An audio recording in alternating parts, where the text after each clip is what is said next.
আসসালামু আলাইকুম, welcome back to my channel.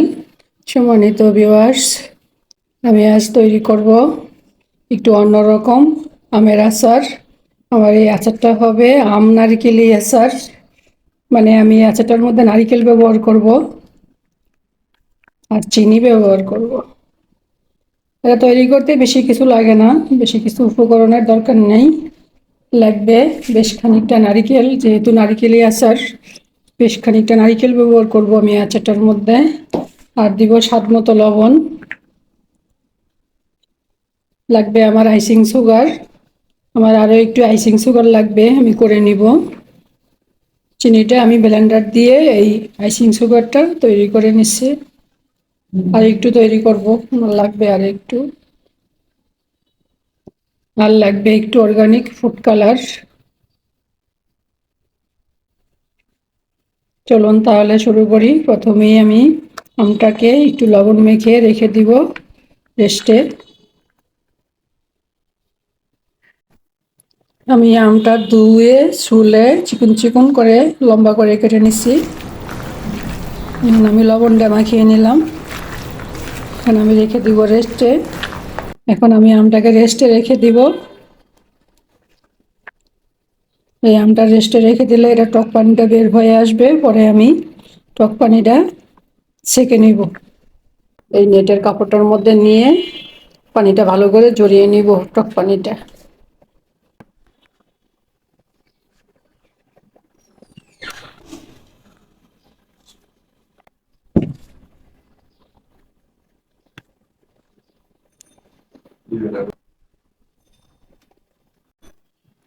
এখন আমি এটা কিভাবে ঘুরাবো, ঘুরিয়ে ঘুরিয়ে টক পানিটা বের করে দিব। দেখুন, এই আচারটার মধ্যে নারকেলটা একটু বড় বড় করে পাতলা পাতলা করে কেটে নিলে আচারটা খেতে স্বাদ হয়, চিপসের মতো, অনেকটা আলু চিপসের মতো।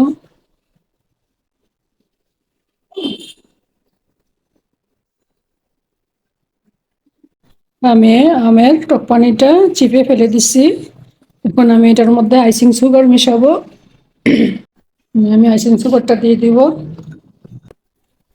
আমটার মধ্যে ভালো করে মাখাবো।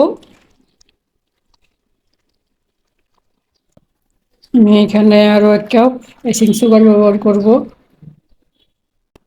আইসিং সুগারটা ভালো করে মেখে নিলাম। আমি এখন এটা আবার রেস্টে রেখে দিব 2 ঘন্টার জন্য। এই যে আমি এই আমের পানিটা সেকে নিয়েছি। এই যে পানিটা আমি আগে জাল দিয়ে কমিয়ে নিব।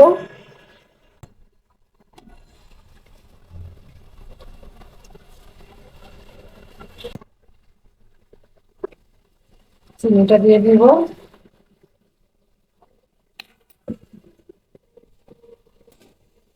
দিব 1 চিমটি লবণ।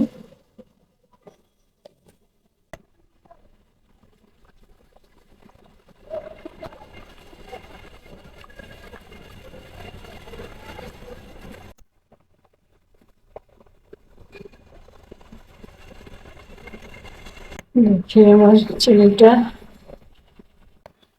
যেহেতু আমার এটা আম নারকেলি আচার, সেজন্য আমি নারকেল দিব বেশ খানিকটা।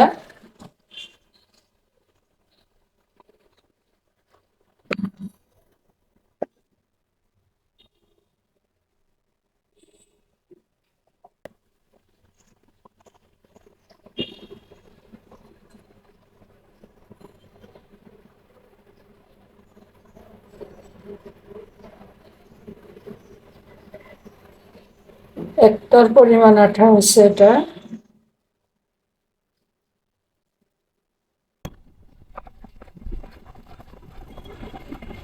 এখন আমি আমটা দিয়ে দেব।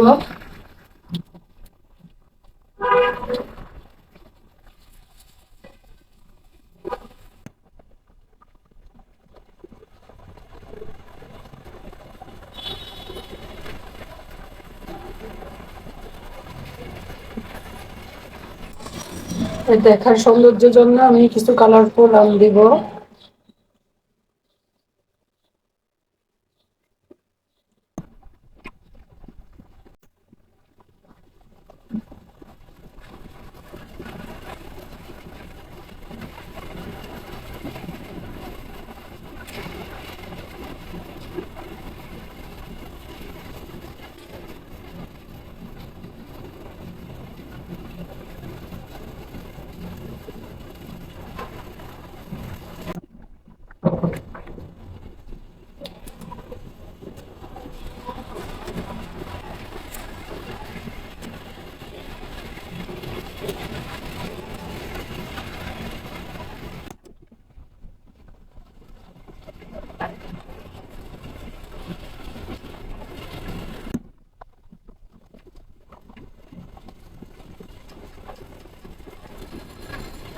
আমার আচারটা হয়ে গেছে, আমি চুলা অফ করে দিব, নামিয়ে ফেলবো। দেখুন ভিউয়ার্স, যে আমার তৈরি হয়ে গেল আম নারকেলি আচার।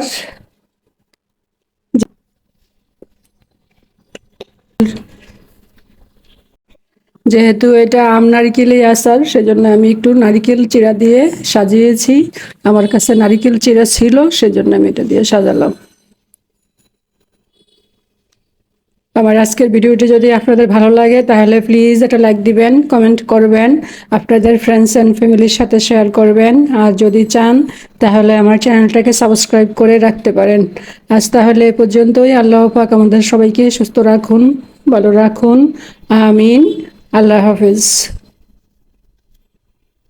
এই আচারটার বিশেষত্ব হলো যে এটা পরোটা দিয়ে খাওয়া যায়। এটা অনেক মিষ্টি আচার, পরোটা দিয়ে অনেক টেস্টি। আর এমনি তো পোলাও, বিরিয়ানি দিয়ে তো খাওয়া যায়ই, নান, পরোটা দিয়ে অনেক মজা লাগে এই আচারটা। এটার মধ্যে আমি বেশি কোনো উপকরণ ব্যবহার করি নি, শুধু চিনি আর একটু লবণ আর নারিকেল, 3টা উপকরণ ব্যবহার করছি।